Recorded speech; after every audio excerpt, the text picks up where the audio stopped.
Sumailalim sa isa pang livelihood training ang mga benepisyaryo ng Balik Probinsya Program, ang urban gardening. Pagtatanim ito sa bakuran ng bahay ng iba't ibang uri ng gulay na bukod sa pansariling konsumo ng pamilya, maaari ring ibenta.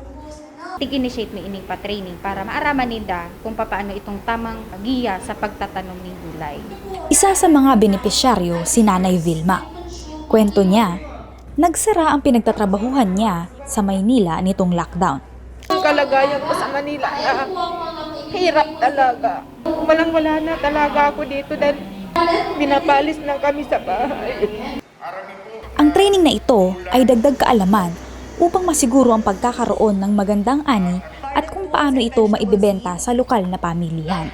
Arugang ampalaya, pechay, upo, bagyo beans, sitaw, tomato, mga annual crop man yan. Madali man lang siyang itanom, madali din sila magtalubo. Then, ililingtas nila sa mga available na market ta. Masaya po, maraming salamat po sa mga programa ito kasi marami kaming dapat natutunan sa mga pagtanim para maglago yung binigay na kabuhayan sa amin. Kaya salamat po.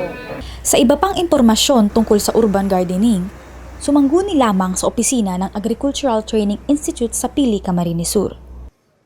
Layunin ng livelihood training sa Balik Probinsya Program na maituro sa mga benepisyaryo nito ang mga paraan para makapagpatuloy sa buhay at makatulong sa pamilya sa kabila ng epekto ng pandemya.